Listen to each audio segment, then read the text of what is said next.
style. You ain't know this game. Been in this thing for a while.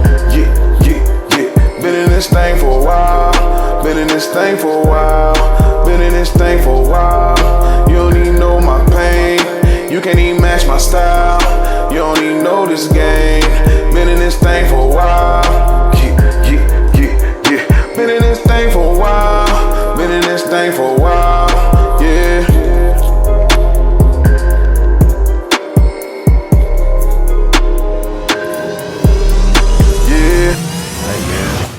Estrogen in the air this week, man. So back to the regularly scheduled programs, man.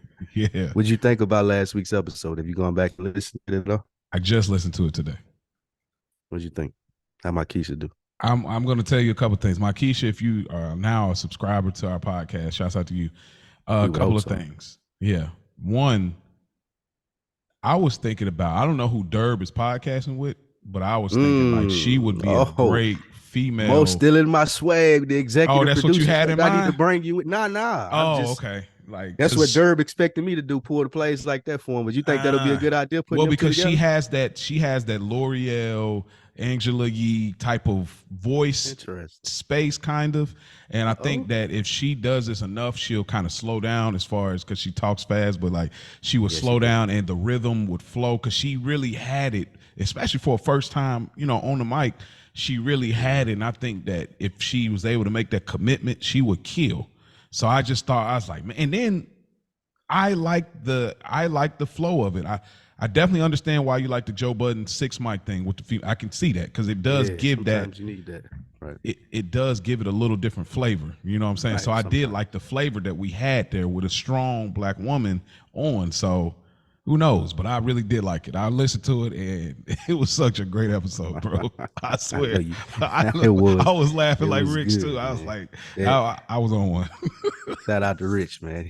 He said you was the MVP of that episode. My nigga Mo said, man, they don't even look good. Bro, I said, no, you need to be ambitious about your look. Question for you.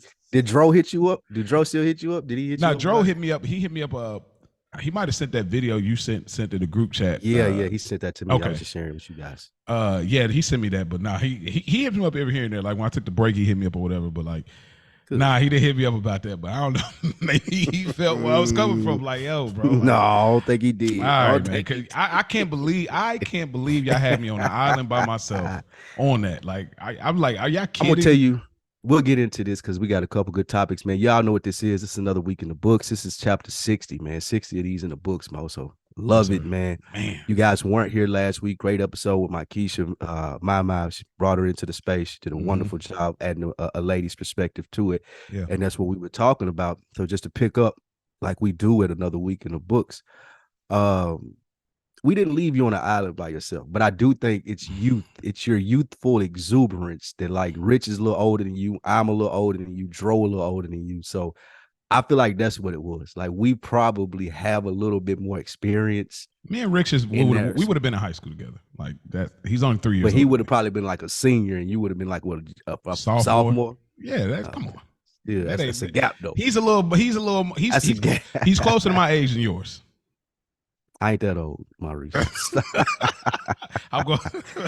No, I think you have the benefit of being married, right? So like that's what Dro married too. Yeah. But I think where the disconnect was there, and you think that you're by yourself, is what some people may have heard was if I'm cool making this amount. My lady should also be cool with that too. And we both can get off and ride off into the sunset with that. What we were trying to relay is that most women that you want, right? Like most women that you are going to build a happy life with, they not going to be cool with that. Because if 85 was cool this year, let's make 95, let's make 100. And it ain't about keeping up with the Joneses or anything like that. It's about providing for the family. This was cool for me. Now I got a wife. Now I got kids. What if something happens to her? What if she gets sick? What if she can't work? Yes, she may need my check and may make more than me, but what happens if I got to step up and really be that dude, be that nigga, and she can't do it?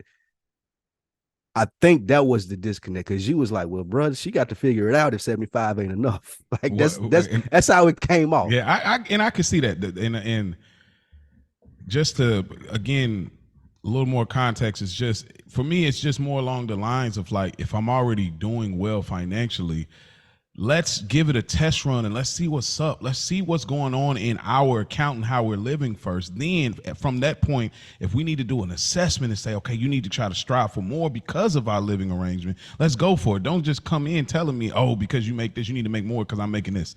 No, hold on.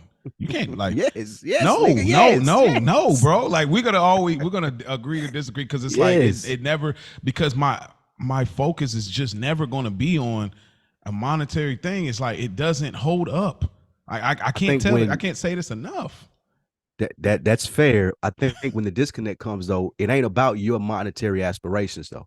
That's not what it's about. It's about, can I take care of my family? So yeah, 75 was cool for me. Yes, 75 should be straight because you shouldn't demand that I make a certain salary to fuck with you. But as a man, as a provider, as the person who's the head of the household, what happens when that 75 ain't accompanied by nothing else? Like, God forbid she go through some sickness or get cancer where she can't work. God forbid something happens to your child. God forbid something happen where you got to like take on more. I think it was just coming off like you not willing to even take on. No. It was coming off like, nigga, okay, got you. Always willing to understand, like, I'm the adjust. You're saying not for the Joneses, but if my family, because that's how it came nigga, off to me. It's like, just get more because I'm getting more. Like, what? I got to get more because you getting more. Because my whole thing is, again, I'm always prepared for adjustments. That's what we do. Providing, you got to be ready to adjust. But don't tell me to adjust just because, oh, I make this, so you need. No, I'm not doing that. If I ain't dope to you, then just say that. Don't tell me I ain't dope because I don't make this amount. What if she feel like you can be doper though? Okay, well then let's go to the drawing board. In being doper, it consists of the aspiration of, nigga, I need to get to 100K. I need to get to 120. I need to own my own business. I need to have separate streams of income. Like, what if that's part of being doper to her? But before you met her, it wasn't. It was a different. But now that this is a person that you love, this is a person that you want to build a foundation and build a life with, what consists of being doper, it ain't necessarily just the monetary part of it, but it's the security. It's, I got a nigga where I'm sure most ladies want to feel like this, and we could use a female opinion here. Yeah. If God forbids that I couldn't do shit but take care of our child or our children, and he got us. That's what make women feel safe. I think one of the biggest disconnects and problems that black men and black women have is we don't understand that from their perspective. We looking at it like what you're saying most of the time because we don't never communicate and talk it through. We looking at it like, well, bitch, why I gotta make this if you making this? But I think they're looking at it, and most of the women who took on that plight to get to where they are looking at it at, I'm here by myself. And if I stop, then it's gonna stop. They want to feel like if I stop, this nigga still got me. And that usually doesn't come from I'm comfortable where I'm at. I think makes sense. It makes sense. I think it's just, again, like it's a personality thing, and I think it's a conversational thing within the personalities. Like, I think you can be doper. Okay, that's cool. All right, what do I value as dope? What do you value as dope? Okay, I want you to be able to make a little bit more money for this. Okay, how can that fit into the type of person I am? You see what I'm saying? Take away, not where I feel resentment towards you, not where I feel like I'm going to work the clock in just because you feel like we need this. Yeah. Right. So we can work that out. And I'm never mad if she say, hey, I think you can make a little bit more money, your talent, your skill, your abilities. I think okay, let's come together and see, okay, my mindset on it, your mind, let's grow. But just off of GP, it's just never gonna, like, okay. You're making sense. You see what I'm saying? You're less on of an island by yourself. Now, I think a dope female, a dope woman, or whatever I have to refer to them without being offended nowadays. I think that's gonna come with the explanation, right? Yeah. Like the ones that we talking about, we're like, man, I ain't trying to do that because I'm gonna resent you. Those are the ones where it gotta be this for me to be that. Like, I ain't talking about them. Okay. I'm talking about the ones that's looking at you like, nah, nigga, you're dope, and I see this for you where you can be a lot more, and I'm gonna help you get there. That's what I'm talking about. Like you be willing to do it for that, right? Yeah, we have a conversation and we can see how it fits the bill. it's compromise, you know what I'm saying? But long as there's a line of communication and we understand, like we were saying, one another, we good. I'm not going to push you to do something just because, and don't push me to do something just because. Like let's have a real conversation about it. That was what I was hearing at the moment. Now we're hashing out a little bit more, the B side to the conversation. Yeah, absolutely. That's what we do this for. Yeah, that's dope. And that leads me into the question that I have that I came across and I put on the post here. I think this is going to be good. Mm-hmm. Why can't we as men, or why don't we as men hold each other to that same standards? Shout out to Dro, because he presented this question to me. And we had some dialogue back and forth. Absolutely. So the thought process is like, everything that we just talked about, right? Niggas is comfortable doing that because they want a good woman in their life. So if a good woman is like, well, I think you could do this, baby, I think you could do that. You have, if you consider yourself to have good, thorough male friends, right? Mm-hmm. Like, how often do you go sit with them though? And if you don't, why don't we do that? Because I'll be the first to admit I don't.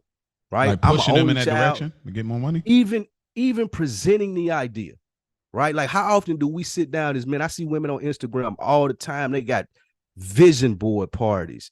Oh, well, we're doing this, and I want to be here at the end of this, and my homegirl is doing this, and the collaborative effort to be better is way more consistent with women than it is with men, especially us as black men. And I have a theory or an idea, but I'd like to know what you think before I present it. Like, how often have you called your homeboy and you be like, hey, bro, did you, like, whatever goal you was trying to reach? Did you start the restaurant? Did you get that job?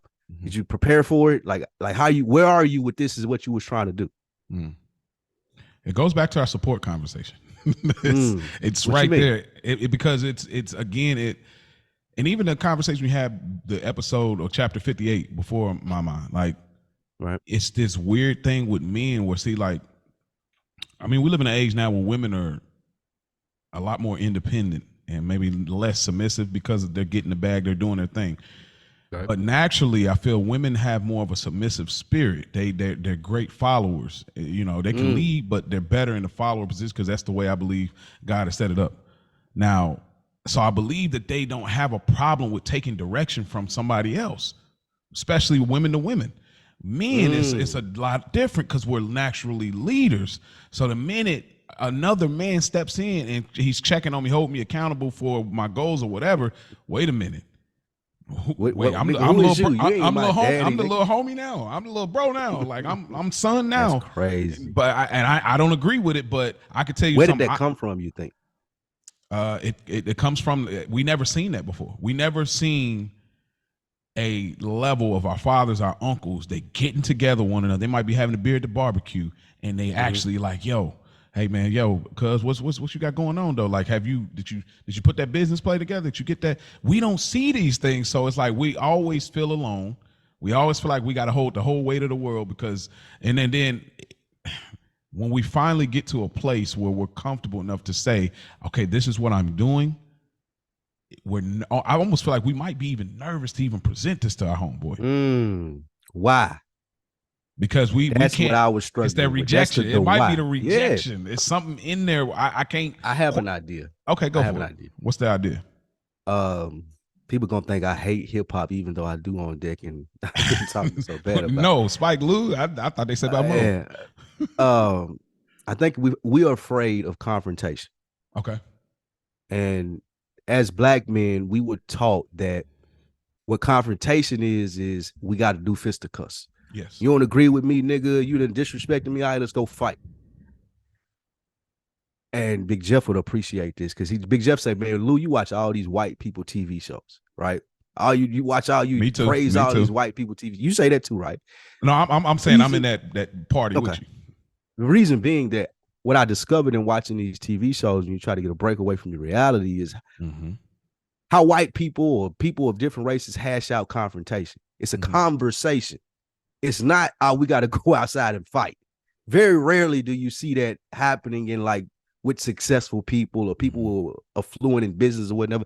Very rarely does a conflict lead to, all right, bro, like, nah, you disrespecting me. I'm going to square up with you.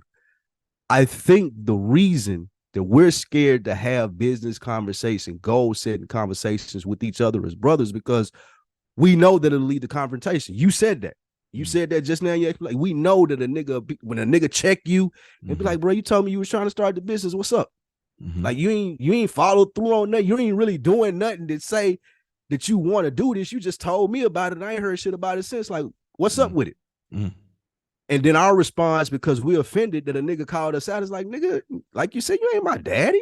Like, what are you talking about, bro? Who are you? In reality, I'm a nigga that fuck with you and believes in your dream, and I want to see you do it. Yeah. However, since we've been programmed, we've been listening to rap and watching gangster movies since we were young, you coming at me like that triggers something to me where like, nah, I want to fight now. Like, it ain't necessarily got to be fisticuffs, but you disrespecting me because you questioning my effort, you questioning my motive.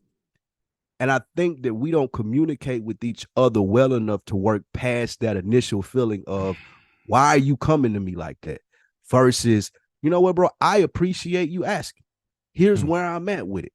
I ain't really where I wanted to be with it. I've been bullshitting. Being able to be as vulnerable as you are with your partners, as you are with someone like a significant other or someone like your mom, your family, people that you do share your goals with. As Black men, we got to start being more comfortable with sharing with each other. You know what, bro? I ain't really hitting the mark like I want to. Can you offer any advice since you're asking?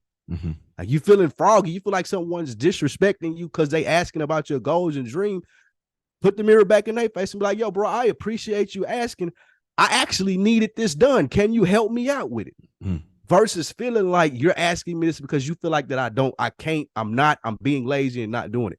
I think that we don't know how to deal with that second stage of being confronted with, why aren't you doing the things that you said you could do? When it's with women, we figure it out because either we want to be with them, we want the pussy, whatever it is that you want from them, figuring it out.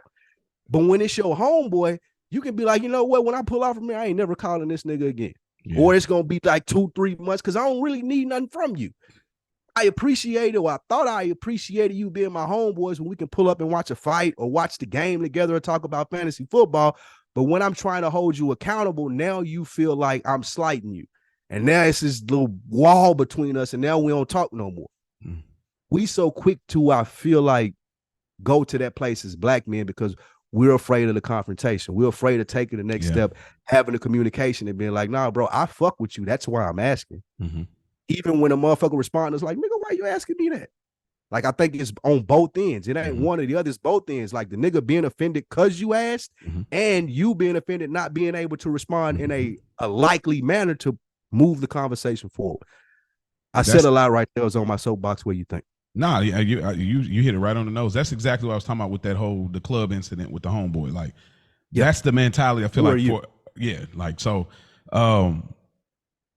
yeah, bro. Like, I a couple of things I wanted to say. For one, like, when I first was called to the ministry and preached, like, I used to listen to my granddaddy. Like, he's still like my go-to. But like, at some point I went and started kind of listening to like more white ministers. And the reason I started to do that is because I was exposed to a form of communication that I hadn't been exposed to. It's not just the yelling and the rah and the familiarity that we have in Southern Baptist or whatever it is. I needed to hear how you actually can navigate scripturally from one place to another and get your point across to those that are listening. I needed to understand it without all of the extra things, just like you science behind it? Yeah. How do you get there? And it is strongly influenced my style, where it's like, this is where I can communicate. I'm a communicative style. Like, you hear what I'm saying without the extra lights, camera, action, so to speak. And so I understand that, like, us watching white shows because we're being exposed to things that we are not normally exposed to in our environment. We may not ever even be exposed in real time. And we're going to do an episode here. I'm going to go and put it out here in probably the next 2 weeks on escapism. And that's going to be a part of it. So y'all just be on the lookout for that. But so that's that. And then as far as the confrontational part of it, it is that it's always that we don't look at friendship as a relationship. Black men. Yes. Well, men, yeah. Black men, like, when we look at our woman, this is a relationship. We know what time. It's a relationship. You got to protect, some you got to build, some you got to grow because you want something from it. Because you want something from it. Yeah. But when we come to black men to black men friendships and homeboys like to engage, we don't look at it as relationship because a lot of times, like I said before, we haven't opened up the door of vulnerability with one another. So we ain't shared personal things like that. Right. So the connection is not quite there. So when we even get to the day one friends too, day one friends, you still don't have that type of connection, and that's crazy. Yeah, for us to accept as black men. Go ahead. Wait. So wait. Because you sent the clip to me and Rich, of course. The day twos, me and Rich, day twos. You day twos, y'all day twos. Shout out to Derb. Derb sent that to me. Shouts out to Derb, man, the MVP over here, bro. That was fire. And me and my wife even was having a conversation about that, where we was just like the value of when you meet new people and like the mentality you have and where it can help you and benefit. Why is that though?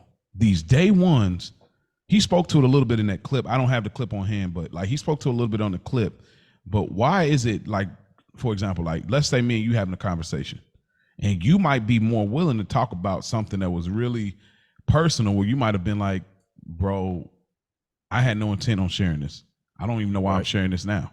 That level of comfort, is it a judgment thing from the day one? I don't understand, because the day one should essentially, and the day ones, for those that are not familiar, those are people that have been friendships for a long time, maybe grade school, high school, whatever. Y'all was adolescents growing into adulthood.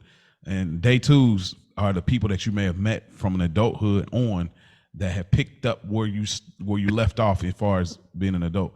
Why do you think that is though? Because that's a weird thing, that level of comfort that you might have. I think it goes to, Lil Buddy spoke on it in the clip. If we can find it and put it in here, it'd be awesome. But day one people are people who I was forced, it's gonna sound crazy, but that's it. Like day one people are the people who I went to school with. You may have grew up next door. I played football with you when I was 7 years old. My mom knows your mom. We grew up in the same neighborhood, therefore we're friends. You're a lot more deliberate in your day two people. Like some weird ass nigga at work, you ain't finna be friends with him just cause we work at the same place. I'm an adult now. I don't even need no new friends. However, when it's niggas that are like-minded, like you, like Rich, like Derb, like all of these, Dan, all these people that I presented on here, these people that I've met since I've been an adult. Now, I still get value from my day one friends, but they don't hold me as accountable as you guys do. Like, I don't talk about goals, dreams, things that I want to do, with the exception of Dro. And he and I just got that relationship and that's based off of this show. Us having this back and forth and like, bro, I want to see more out of you. You want to see more out of me. Their goals, their things that we want to accomplish. I told you one of the most powerful IG messages that I got was from Dro saying, man, bro, I'm proud of you. Like, niggas ask me, do I know you? And I'm proud to be like, yeah, I grew up with that nigga. Usually you don't get that from your day one friend. Usually it's like you got access to them, regardless of how big they get. And this is a good and a bad thing. Regardless of how big they get, you always knew them as, oh, that's Lou from such and such. The world, millions of people, when you get to the point that you want to be, might know you from this or that podcast or doing this movie or whatever it may be. But I know this nigga from when his grandmama grew up. His grandmama was right on breath. And I think that kind of makes us demean or belittle the relationship a little bit. I knew you when you weren't all the way together, my nigga. I knew you when you was out getting drunk and you were doing these things and embarrassing yourself. I knew you then. It's hard for me to take you serious now that you got your shit straight, that you got your shit together, because maybe I ain't all the way together. Yeah. Maybe I'm looking at you and being like, bro, you can't be there because I ain't there yet. Yeah. That's the problem that you have with your day ones. Your day twos kind of meet you in a sense of, bro, I'm grinding. I'm trying to get to the place that I want to be. I'm trying to go to the places that I want to go. I presented you with these ideas.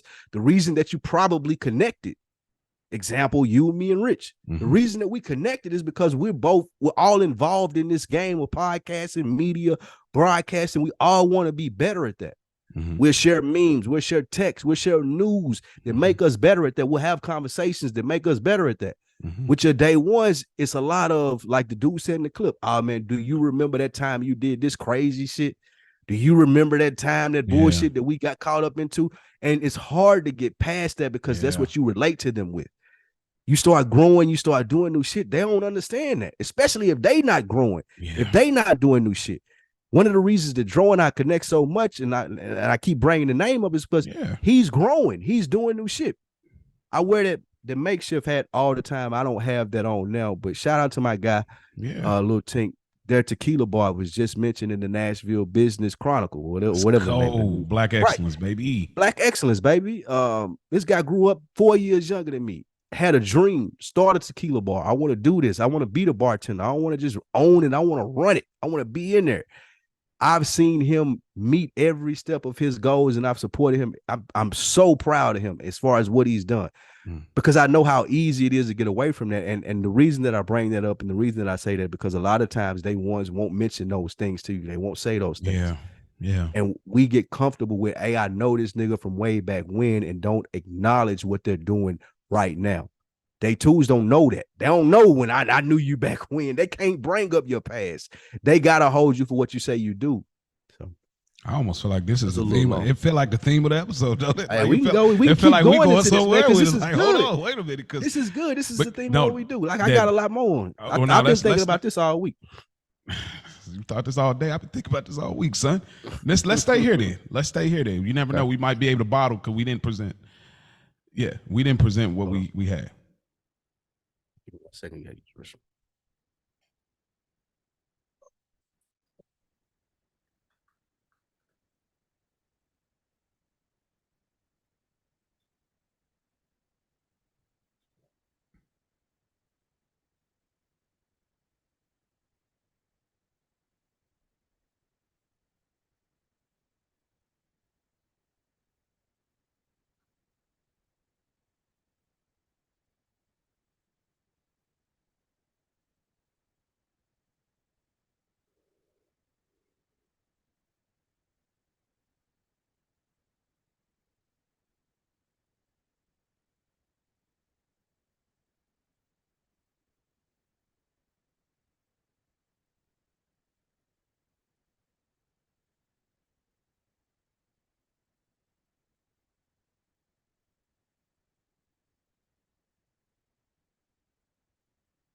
My bad, man. I drank a gallon of water today, so there you go.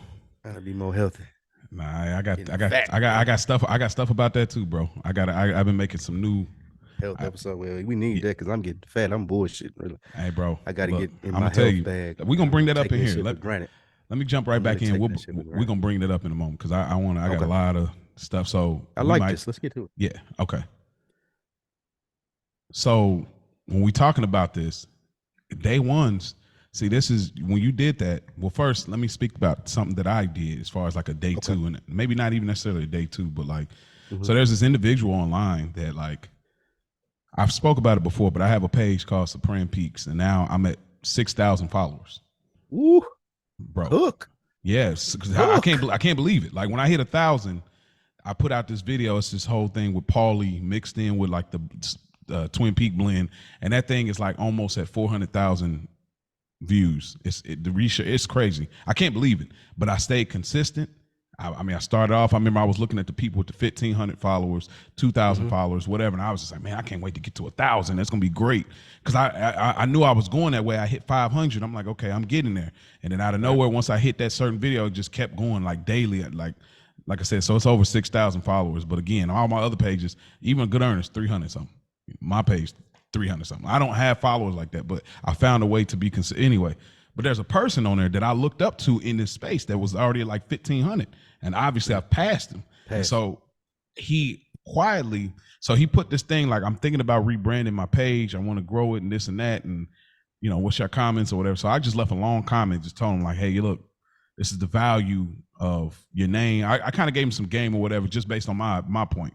And so he ended up DMing me. So we ended up having a conversation. And he's like, man, this is awesome, man. I tried to hit somebody else up. They didn't even reply. And I was like, man, you always be able to hit me up. And he said, man, I respect what you're doing on your page. Like, I've been watching, I see the numbers, how quickly it's growing. And it made me rethink what I was doing. And it made me feel good because he's not a day two. I don't know him like that. But the fact that I respect him in this space and he respects me as well, I felt the need to step in and give him game right there without all of the, oh, I remember when you used to drive the car. And as far as I know, you should go back to that. No, just play it. But taking it back, day ones even go back to family, bro. Yeah. This is why a lot of people have a hard time even talk about what they got going on with family. Facts. That's a fact. Because, bro, that's they why I say always gonna look at you as little Maurice. I'm, my family call me Quan, little Quan, like Quan. whatever it may. They always look like they always gonna look. You look like a Quan. You definitely got a Quan going on for sure. That's funny. You definitely really got that. But yeah, you got Quan all over your face. Like you look like a Quan, bro. I was Quan for the majority of my life, probably longer than I've been Lou. I'm the same thing. No, I'm lump, so I'm still that. Yeah. Like, yeah. No, you're right though. And I want to commend you first. All the relationships that you built with me, that you're talking about with the guy that whoever you reached out to, even Rich, like I wish I look up to you in a sense of I wish I had that type of like, I admire this person. I'm gonna reach out and say, it don't matter. I don't care if they respond. I don't care if they tell me no. I'm still gonna reach. It's not arrogance. I don't think. Maybe. I'm not saying that it ain't, but it's so hard for me to do that. Why? I don't know. What's the fear in it? There is really no fear, or there's more of a or preconception that I'm wasting my time. It's more of a preconception that I know this person not gonna respond. They're probably fucking busy, nigga. When it's time for them to see me, they're gonna see me. I'm gonna do the work that I need to do in order to jump up on their radar and hope that they reach out to me, which is asinine. It's crazy. So that's why I say I admire you for being able to do that. I'm trying to get to that point. I don't think I've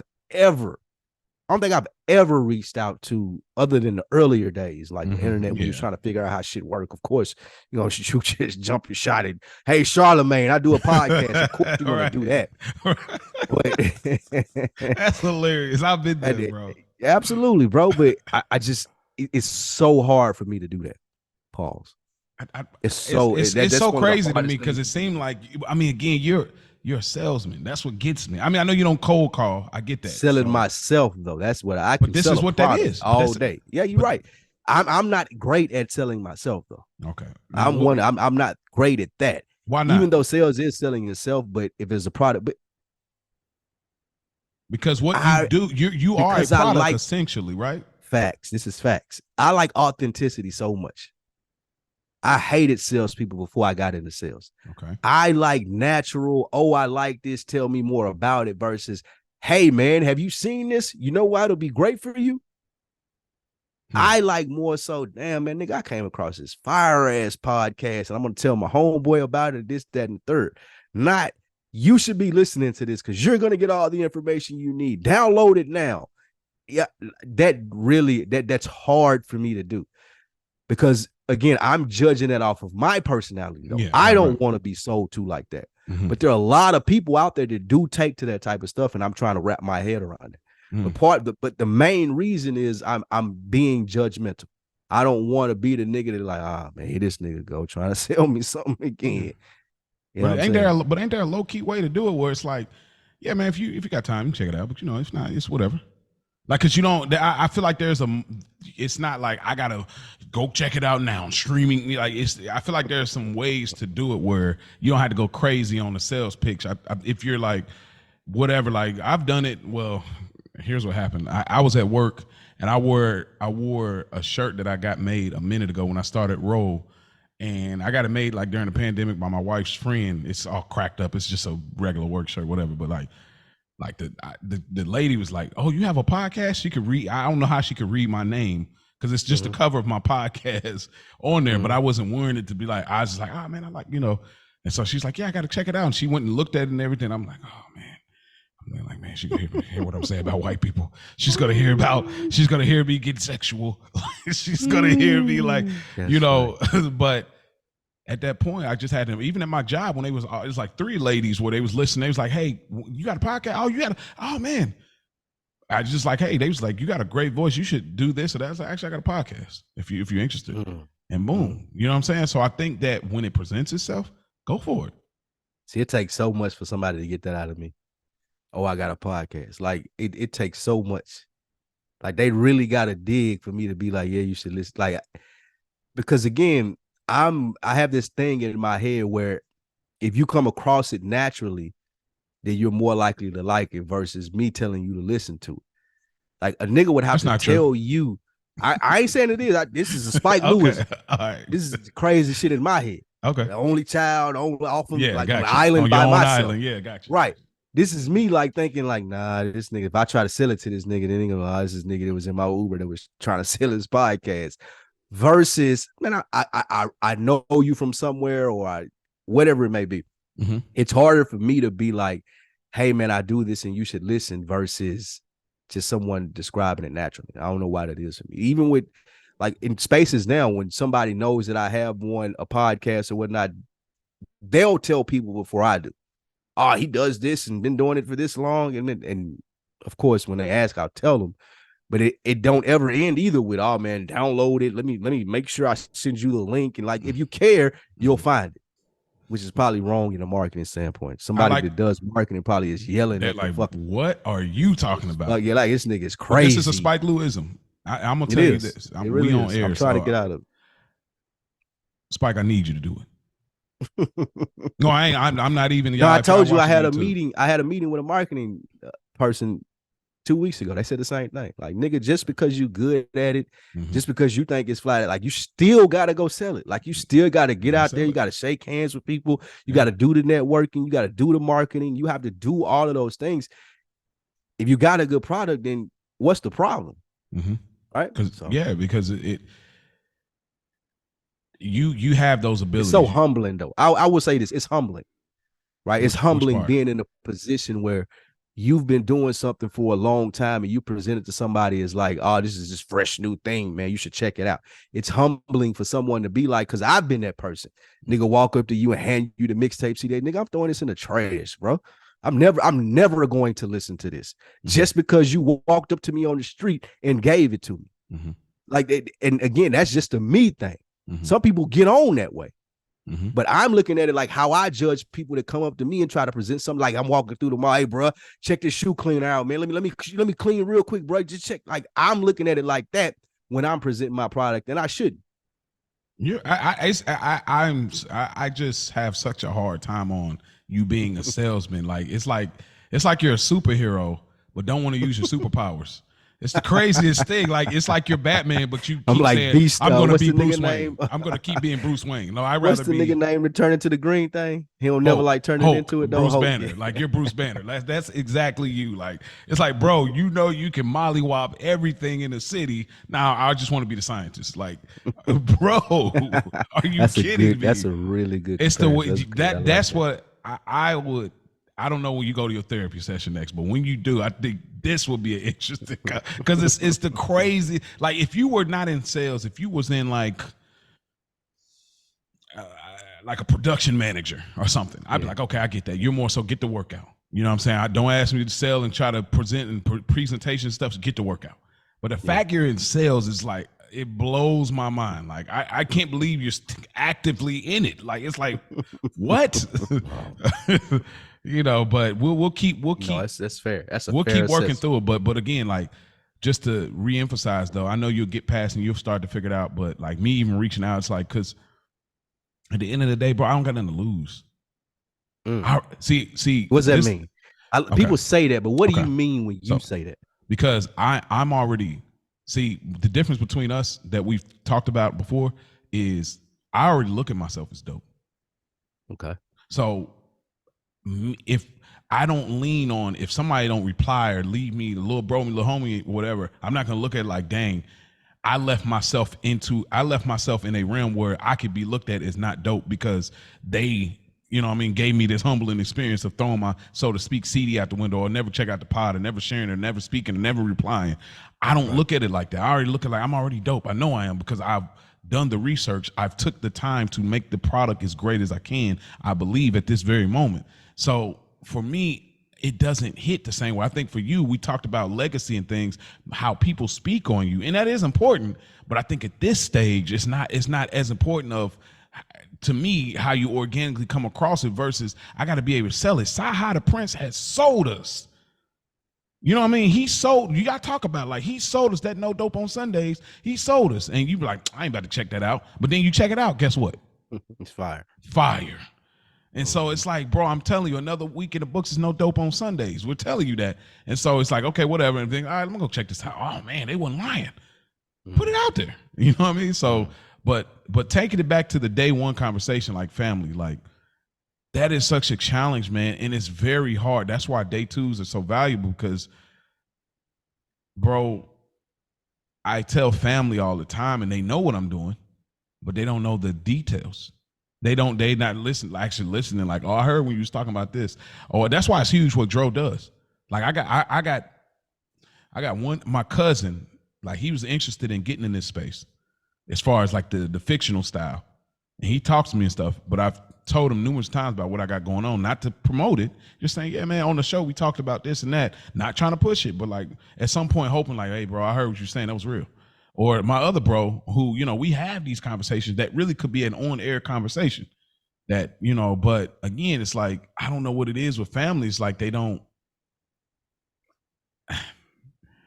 they always look at you as just like you. It took me a while to even get past the fact of it's my feelings being hurt. Right.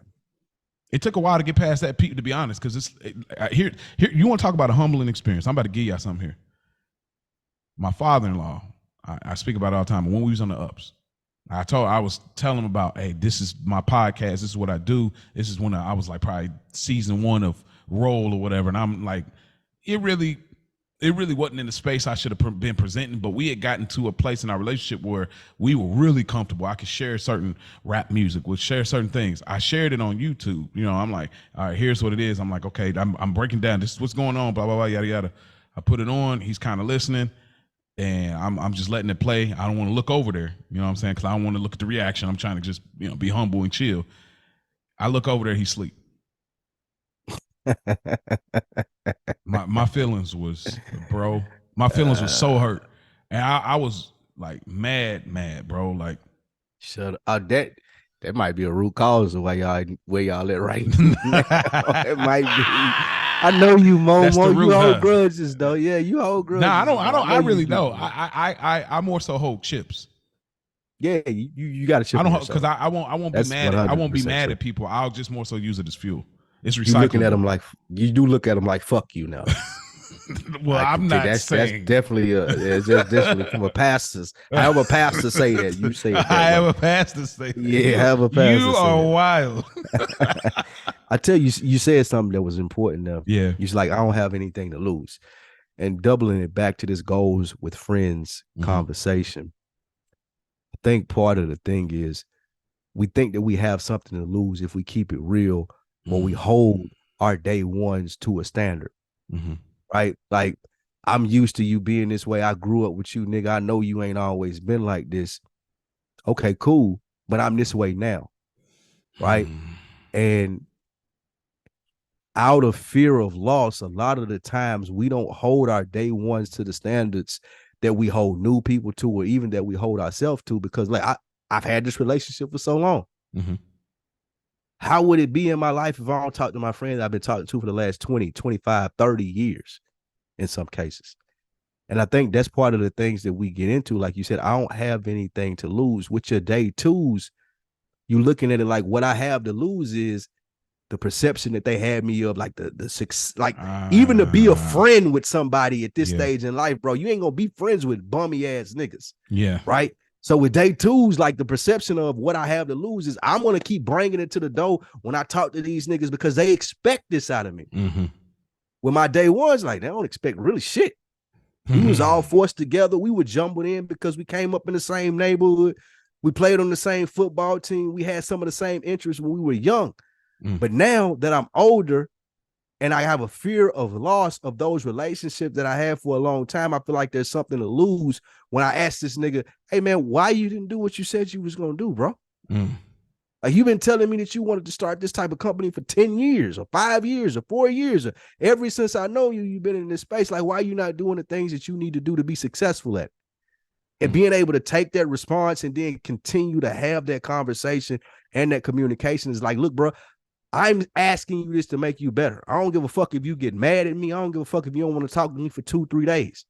However, I know that you got that shit in you. Like, why don't we hold our day ones, our homeboys, our people that we relate to, that we'll watch a fight with, we'll watch a game with, we'll be in a fantasy football league with, we'll do all of these things and talk about all this frivolous shit. But when it comes to talking about, hey, let's do business. I know you good at this and I know you can make money and here's how I can help you. Like, what is it that keeps us from having those conversations with people that we feel like we cool with? You know what it probably is? What's that? I might go out on a limb here. Let me hear. But like, you know, statistics, right? Like in every group, there's one, maybe two, depending on how big the group is. And then that group, that one that's like, that strives to say, I want a little bit more, will go a little further. And a lot of times I think that the day ones are not necessarily on that page at that time. And then by the time they get on that page, you already so far up, even though you may have not arrived. So by the time you meet the day twos, you naturally navigate towards the common interest. People that are doing it. Yeah, that are doing it like I'm doing it. Yeah, so then that's why I think that by the time we have a conversation with the day ones, we're not really on the same page in the trajectory, because of statistically, one of us is going to go hard on the grind of the journey of our success, and the other ones are going to take a little while to let them marinate till they finally figure out what they want to do. And so I think by the time we challenge them, like, bro, why don't you do what you do? Maybe they receive it a different way. Maybe I don't know, but I think that the day twos, it's like you get an opportunity to control the narrative. Yep. You don't get that with day ones, because at that, because now you're coming off like, oh, I'm better than you. You asking me about this, nigga. You think you're in the accomplishments. You got these things. I saw you on Instagram. I know your origin. Far away, right? See, nigga, they got the origin advantage. Yeah. Versus day two's got the narrative advantage, where it's like, when I came to college, I met my bro, that one of them I'm speaking about, shouts out to Dominique. When I met him there, like, I just met him there. And I mean, we're still friends to this day, best friends. And so when I met him, I came in knowing I'm switching up my whole everything. I got my nickname. This is who I'm going to be. I'm not going to be the quiet dude no more. I'm going to be outspoken, and this is what we can do. And I spoke up to him, and he was with it. And so I had the opportunity to change the narrative that I grew up with, whoever I grew up with. You know what I'm saying? I changed the narrative when I got to go to college. But then after that, it changed again because of the progression of who I matured into, you know. But so it's, I hate it. No, that's a good point. Go ahead. What was you gonna say? No, go finish. It's just hard because it's like, man, I look at family and I look at day one friends and I look at, I think you have the capacity to go on that journey mentally, as far as like, we talking progression, we talking about change, we talking about trajectory. I believe you have the open-mindedness to go there, because we've had conversations where I was surprised at how far you were willing to bend your brain on a topic or something that we were talking about. But then when the you know, the what is it, the meet the pavement, meet the pavement or whatever. When I gotta hold you accountable. When I gotta hold you accountable. When I, as your day one friend, the nigga that know your mama, the nigga that sit in your kitchen with you and seen you struggle through high school, when I'm the nigga that's asking you, hey man, why didn't you do this? Now it's different. It's different. You just can't look at, like, we were talking about this before we got, like, I'll give it a little break the fourth wall, as Flip calls it on the Joe Budden podcast. Like, with Realville Media and what we used to do, you were talking about the mashups and what we would do with Full Sport Press. The unfortunate thing about that is I've been knowing Chris and Jay, who we started all of this podcast and stuff. Those are the two guys that I started this with. But I've been knowing those guys for a long time. And we used to have weekly meetings on Zoom. We used to talk about what we wanted to do as far as a Realville meeting and what we wanted to do in the podcasting space. And there were 5, 6, 7 other people involved. So you're talking about 8, 9 people, right? The problem was the conversations that you and I talk about. Like we didn't have enough. I don't even know what enough of whatever I'm trying to say, but there wasn't the thing there where we could say, hey, bro, why didn't you do that? Or why aren't you doing that? Like we just had a collective, like we just had a collective thought of we all want to do this, so it would make sense if we did it together. But in doing it together, we never held each other accountable because we valued our friendship more than we valued the business. We valued a nigga not being mad at us because we asked him, you said you were going to do this and you didn't do it. We all talked about it, but you still didn't do it.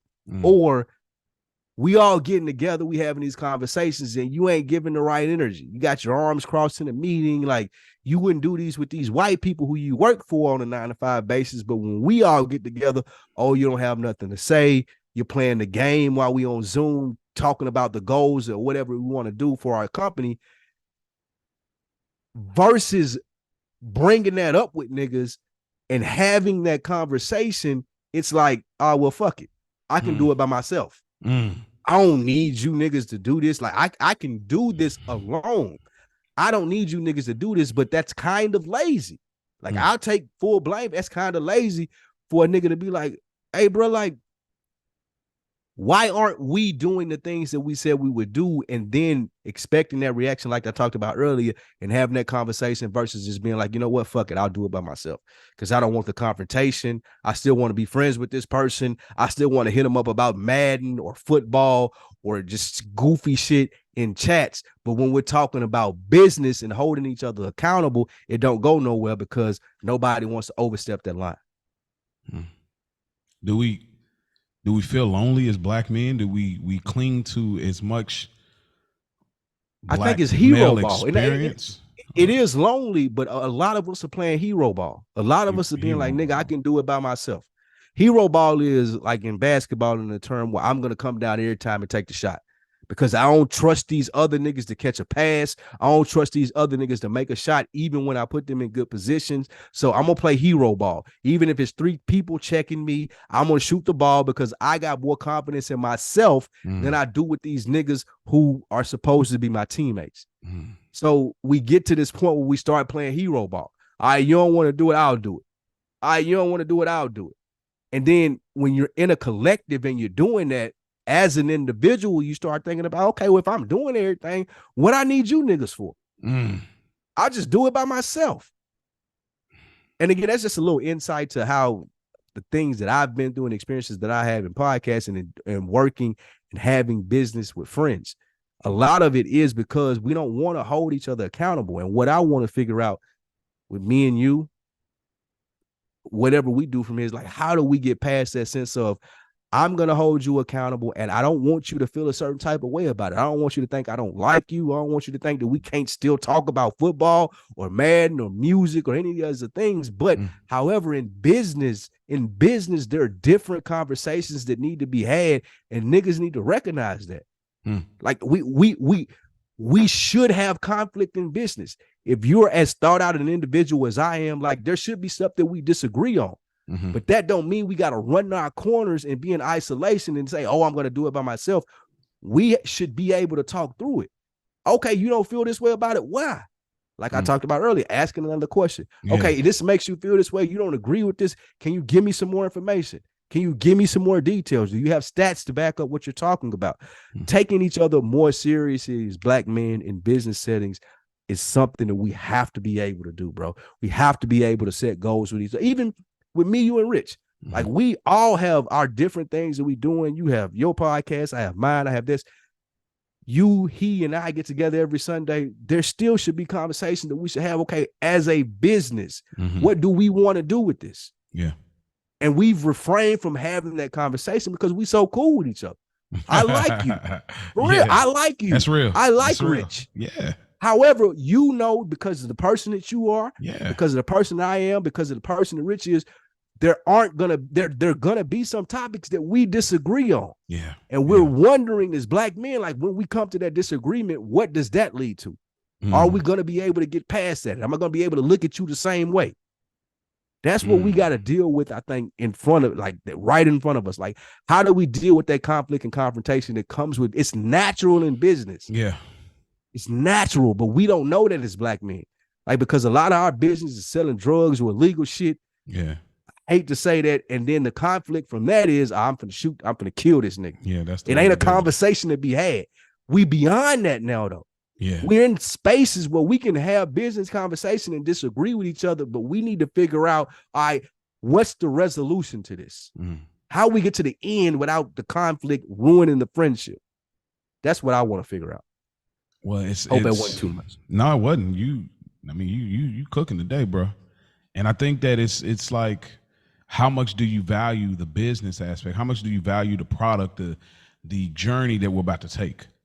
And the behavior that comes behind that will be the test to show how much you really value what we're about to do. If you were playing video games, if you just lollygagging, you halfway on your phone, not listening, you don't value what we're doing. So then you're not the person I should be partnering with. This is where we outsource. Can I tell you that though? Can I tell you that? Hey, bro, you playing the video game? Like you can tell, but it don't hold the same weight because again, the day ones have the value of I know your origin. I know where it started. So no matter what it is, nigga, don't forget. So I can't value you where you are today because if the minute you want to feel like you're this, I'm thinking you trying to place yourself above me. And if you trying to place yourself above me, let me remind you where I seen. Let me bring you back to earth. Let me bring you back to earth because I seen where you can't. Don't even play, bro. I remember when you was. So that's where the day twos come in. Like I had a podcast with my bros. Like I spoke about it on here. Like, and we couldn't. I wanted so badly to record every week. And I mean, we didn't have no equipment. Like we was recording on a voice memo on the phone, but I was passionate about what I was doing. Like straight up. I wanted to do it though. Yeah, I threw it in GarageBand. It wasn't great quality, but it was funny. We had something, and I knew we had something. And we would record every 2 weeks. I want to do every week, like most podcasts. I was a big Joe Budden fan at the time. I'm like, man, this man about to move up to 2 episodes. We can't even do. And so it was such a challenge. And so when I would do that with them, it just wasn't a priority for them. But I had already voiced this when we got started. I said, if y'all don't want to, like in Tony Soprano, don't say you're sure if you're not sure. You know what I'm saying? And can I ask you a question? Yeah. Did that made you feel a type of way? Because these are my bros. They know how serious I am about this. We've had this conversation, and now y'all not taking it serious. I feel a certain type of way about this. You know what made me? Yeah, what made me feel a type of way was kind of how it ended. It didn't end. It didn't end in a conversation. It ended in a text message. We had a group text. We had us three, and then we ended up bringing on a woman friend of ours that we went to college with, and she really elevated it. It was like, oh, this is fire, and she loved it. And we started podding at my house and my bro house. The way it ended was like, oh, we won't be able to do this week. And then one of the bros was like, yeah, basically, like, I'm just gonna go ahead and I'm gonna tell you right now, bro. I don't think I want to do it no more. Basically, through text. Nigga was hurt. And then how did it make you feel through text? Well, hold on. Then I was like, all right, well, anybody else? Other bro says, yeah, me too. Ooh, through text. So then it was less me and our female friend.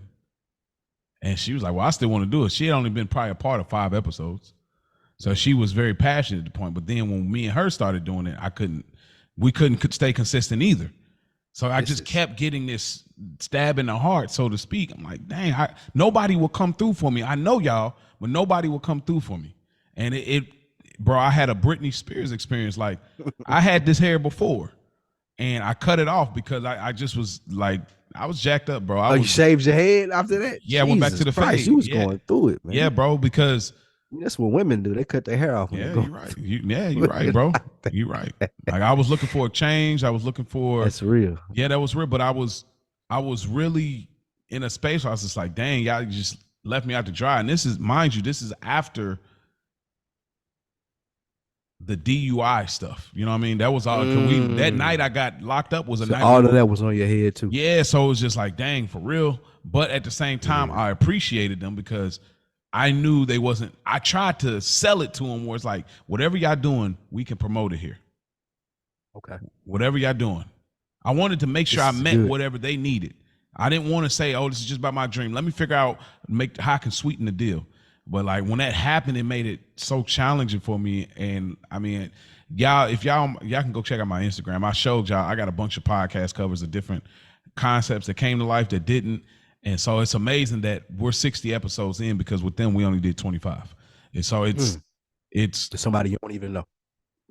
Somebody I don't like, even. We never met in person a day in our life. Bro, man, even Good Earners is more than that now.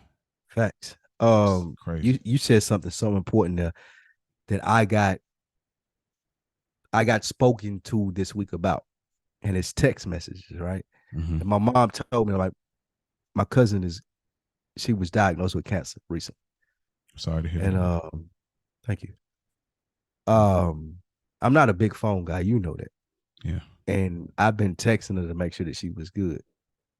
And my mama kind of called me to the floor for it. She's like, nigga, people need to hear your voice.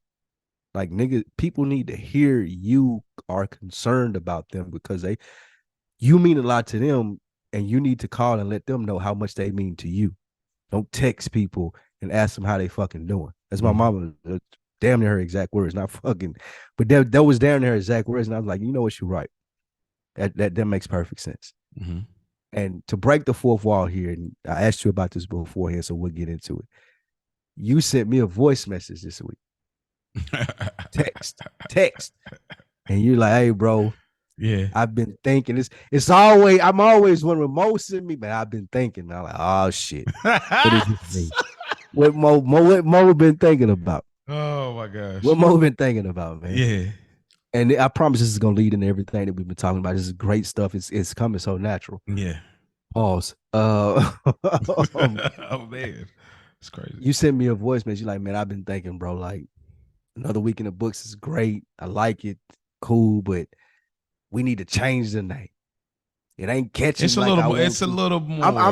I might. Oh, your interpretation. Your interpretation. Yeah. This is my interpretation. Okay. I'm not speaking exact quotes. This is my interpretation. All right, gotcha. How I hear it when I'm out just moving around. I'm recording a podcast that day with DeadEnd. It's like, man, we need to change the name. It's need to be the Spike and Mo Show, because that makes most sense. We can market that better. And I just been thinking about it, bro. This is something that I've been thinking about. I'm like, whoa, God damn, that's a text, a voice note, like a brand that we've been working on for a year and have 60 episodes in, saying I want to make a big change and say it's a Spike and Mo Show. It kind of took me aback a little bit, not in the sense of like I didn't feel this type of way because again, you and me we're good. We definitely, especially from the early days of recording, we really have facts. Yeah. But it kind of coincided with my mom telling me, like, bro, stop communicating through text. You're not 20 years old. You're not a child. You know what I'm saying? Like, if you have something to say to people that you want them to understand and mean it, call them. We've gotten away from that because we're trying to live into the new age society and new generation or whatever maybe. And it was probably because I just heard that from her that I listened to your voice. And I'm like, well, bro, wow. Okay. This is big ass change, bro. You're like, this brand, Another Week in the Book, it means a lot to me. Okay. And I didn't even come up with it alone. Like, there was a lot of you. Yeah.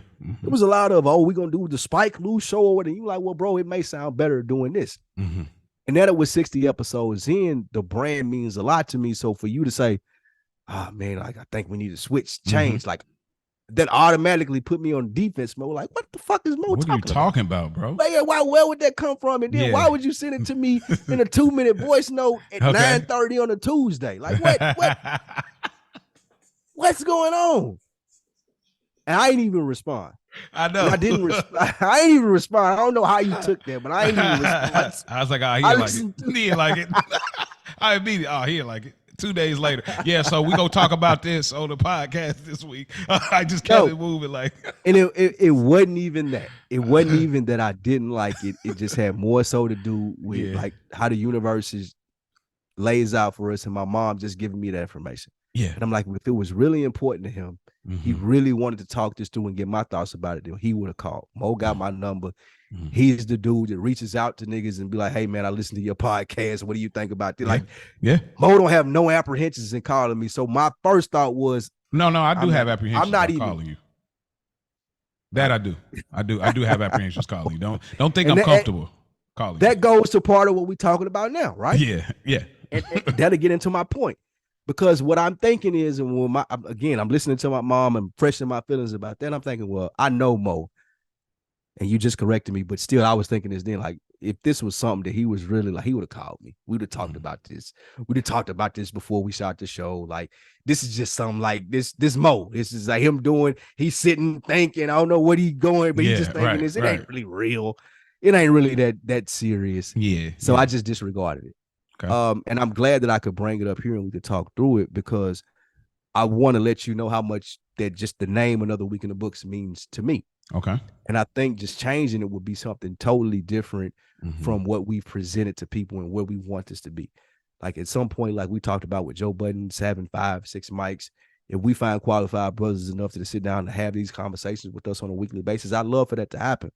So it would be bigger than just you and me and our name. Or even if we grow beyond this space and this is a space where people can take it over, because you're busy doing different role type podcasts and fiction podcasts, and I'm doing other things that I'm doing, but Another Week in the Books is still pumping, and they got 3, 4, 5 new hosts.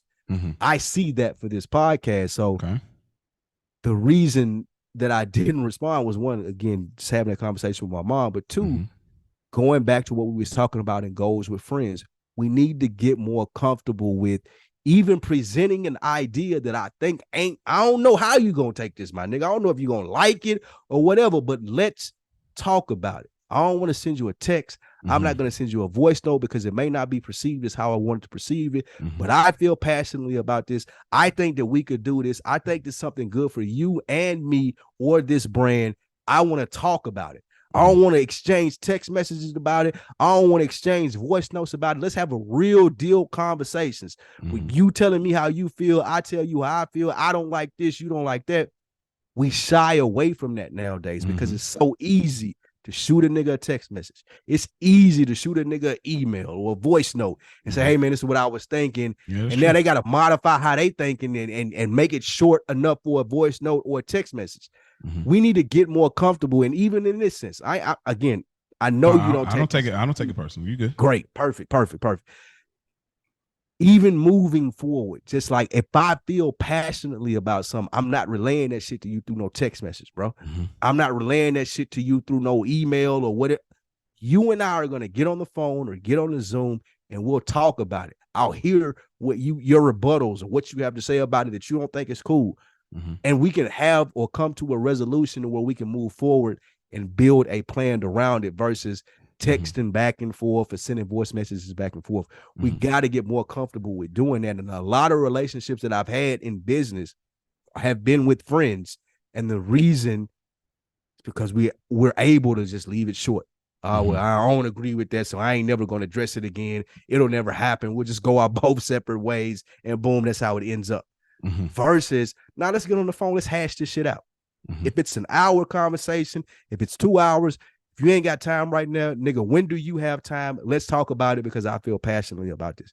We need to be able to feel comfortable with people that we doing business with, that we consider friends or that we respect, to get on the phone and do that. Like I need an hour, bro. I need 30 minutes. So we need to talk this out to get to the bottom of it so we can move forward and not just leave this shit lingering and then we never address it again and we never move forward. So again, I appreciate the thought process, but I do know if it was something that Mo was really into, like we would have had a conversation somewhere else. That's my point. Okay. Well, you're absolutely right. We should be able to have phone calls and things of that nature.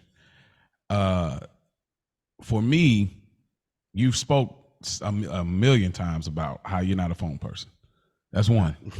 So I don't feel comfortable. I mean, I could schedule something like, hey, when do you have time to talk on the phone? So I know I can text you and set that up. But that was to let you on the inside of me how you are with phone calls. Sometimes with me, like my wife knows, like sometimes when she'll be like, we need to start implementing this, or we need to start doing this. Depending on what it is, sometimes I'm like, oh, let's do it now. And the reason that is because I can't trust myself later. So sometimes I can be impulsive, but I'm not impulsive without thought. So when I sent that to you, it was a thought that kind of lingered for a second. And so it was not. So to me, I look at voice text as it's a little more intimate than a text message, but it's enough to not have to feel the need to reply immediately like you're on the phone. I'm not putting you on the spot here. I'm giving you time to process. So that's kind of how I look at voice text, but I do agree with where you're coming from. And the reason I didn't necessarily just call you outside of like your disdain for phone calls is just I'm trying to run a concept by you. Let me see what you generally think about this. And then if you, however, you're like, okay, elaborate more or whatever, this and that. Out. And so, yeah, because it was like, I'm not even saying like, oh, I'm all the way in and or whatever. It's just an idea because I'm thinking about pause, but like repackaging. I'm looking at business deals. It's like, okay, same show, different packaging. How do we can represent it the same way in a different way? Maybe the search engine, you know, maybe so I'm looking at it from like, okay, if maybe we can manipulate because I just now got 6,000 followers. So I've tapped into a brand new space I've never got into before. So I figured out how to repackage and find a consistency in, oh, this is what works. I do this, people don't like. I do this, I get this many. Okay, so now I'm figuring. So that was my thinking in sending that. It's like, what do you think about that? I'm like, if we rebundle this and then I'm thinking the Spike Lee brand in itself, like I want to find anything Spike Lee, what better than it's right there. So that's the name of it. Yeah, so that was my thinking in it. It's not, and then I was, unfortunately, for those that are listening, like we don't get a ton of listener engagement. So I don't know how they come across us. And so for me, it's like, for all I know, what if people come across book review podcasts and think that Another Week in the Books is a book review podcast about books? Yeah. You see what I'm saying? Like we're being slick with our concept, but what if that's in the search? So then I started to think that way. So that's kind of the general thought in it, but it wasn't anytime soon. It was going to be when we had this kind of big rollout of kicking it and we rebrand and we taking photos, you know, like we talked about on and off air or whatever. But it was kind of that. But I totally agree with you. Yeah, I'll let you in on a secret about me. Okay. The disdain for phone calls is to deter people from calling me to talk about bullshit. Okay. Oh man, what you got up? What you doing? Where you headed to? Those are, what you been doing? Like, bro, what do you want? Like, why are you calling? Like, yeah. I do appreciate phone calls though. Like, for example, people that listen to the On Deck TV podcast have heard the ad for Beard Organics, like the last couple of weeks at Wanda. You reached out to me about it. Mm-hmm. Dustin and I, the owner of that brand, before we inked that deal for him to be a sponsor of the podcast, we talked for about 2 hours every week on Sundays. He'll hit me up at 3. We'll talk about 5 o'clock. I'm not rushing off the phone with him. And it's because we're talking about like conducive things to making money, business. Like people call me about that. Like, bro, I'm never going to avoid those phone calls. I love talking about business. I love talking about like, what were you thinking? And even when you saying, okay, I've driven this page to 6,000 followers, the reason that I'm thinking of this is because I've driven this page. That's a phone conversation. That's something that you have to explain. Okay. That you can't really explain through text or voice message. I appreciate those phone calls. The reason I say I disdain phone calls and hate phone calls because a lot of them don't pertain to that. Yeah, a lot of them are just like, hey, bro, what you doing? Oh, man, what y'all been doing down in Atlanta? Oh, that's cool. Well, how's On Deck doing? Like, bro, get off my phone, bro. Yeah, I don't want. Like, don't ask me how something's doing. Yeah, because you probably ain't even get out of listening. here. Like, yeah, get out of here, nigga. Like, I don't want to hear none of that. Yeah, but if a nigga hit me up and he's like, hey, bro, I've been thinking. Oh, okay, cool. Oh, those are my favorite 3 words. I've been thinking. Oh, shit. Lay it on me. What are you talking about? Yeah, What you been thinking about, bro? I love to hear a nigga been thinking. Cool. Yeah. Absolutely. Shit. We need to get that. A nigga been thinking. Cool. That's a shirt. No, I need that. I need that shirt. A nigga been thinking. But you need like hat. you been thinking. Like you been thinking. That's fantastic. Nigga, tell me what you been thinking about. Oh, you been thinking. I love that. So I only throw that shit about this not liking phone calls out there to deter people from calling to hit me up about bullshit, small talk.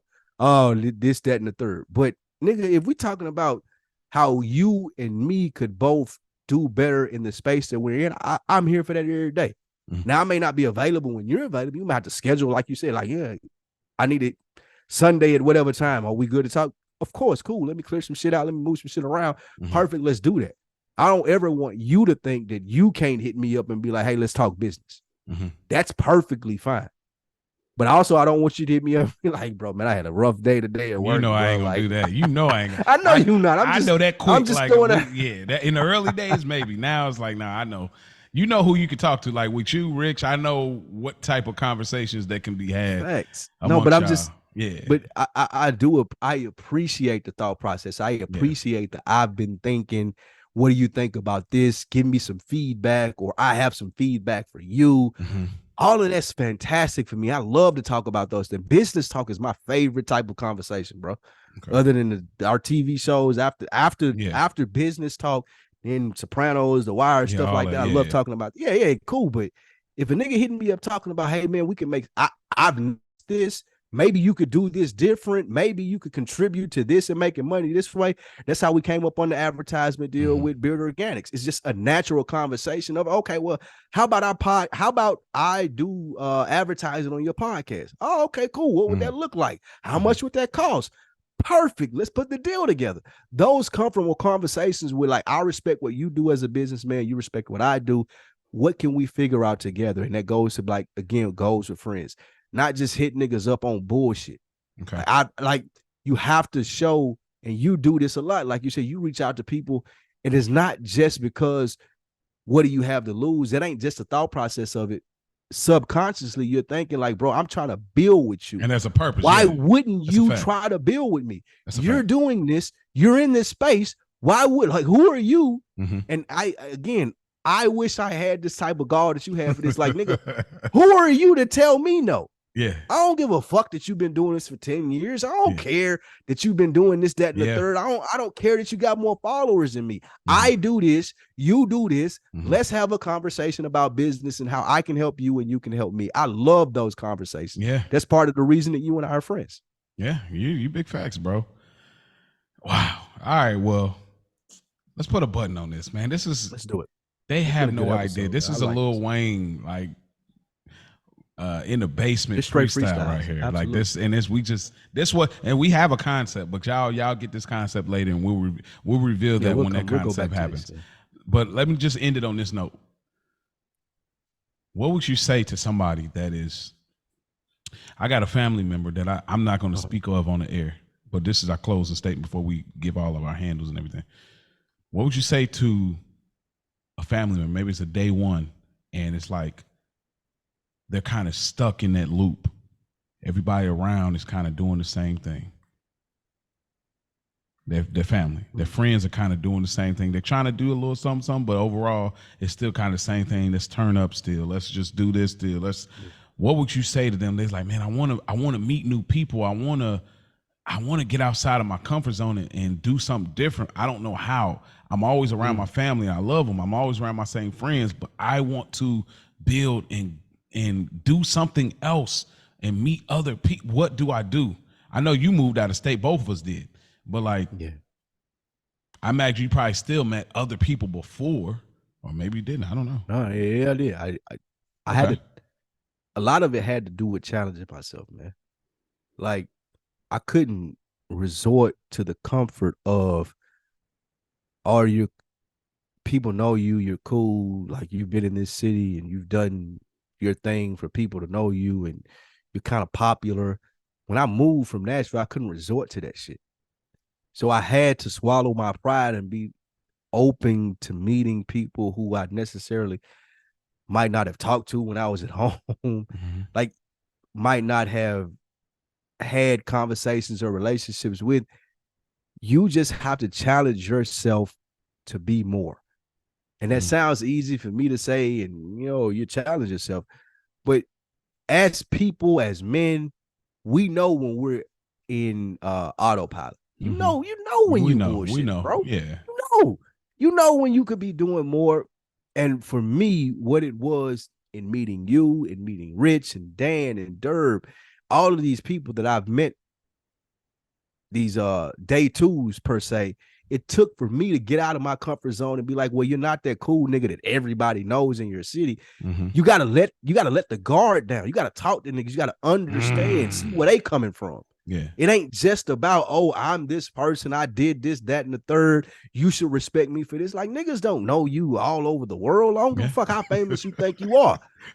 Right? Like, you need to get in there and you need to have meaningful conversations with niggas who you think got shit that going on, and you guys can build from that. And that was what helped me. Like, Revolt is coming up this weekend in Atlanta, and I plan on going to it. My guy Nick, I'm going to meet there. Derb's going, Animal Brown's going. But a part of going and doing that with those people is letting my guard down and not thinking I'm too good to do some shit. Versus I'm in a position where I need to meet new people. I need to do new things. I don't want to be in the same position forever. So the motherfucker that I might have never talked to, who come up to me or I go up to, I need to talk to them. I need to have a conversation with the Uber driver. I need to have a conversation and say, hi, how you doing, to the motherfucker at Publix that work there, or the motherfucker facts, bro. Wherever you go. You need to be open to doing those things and not just closed off in your own little world thinking I can figure it out and make it. Because I've always figured it out and made it. Like, if I wasn't open, I would have never did this with you. I would have never met Rich. I would have never met Dan or Derb, but all these people who mean so much to me in my journey in podcasting and media, like the DeadEnd guys. Like, if I would have gotten that I was in Nashville, I wouldn't even be doing a show with them, because I would have thought I was above that. But them niggas got way more followers and fans and everything that I do, but just some arrogant mind state that I would have had being comfortable in my own city, I wouldn't have worked with them. But I had to step outside of my box and be like, you know what? They doing what I want to do. Like, what can I do to figure out how they can help me and I can help them? So to answer your question, is like stepping outside of your box and being open to meeting new people, bro. It sounds easy, but that shit is hard. It is. Don't be arrogant enough. Yeah, don't be so arrogant where you think I don't got to meet new people. I'm good how I am and I can figure it out. Be open to meeting people that can help you, that you can help maybe before they even help you. See where you add value. See where people add value to your life. What say you? That's fire, bro. You've been cooking on high all day.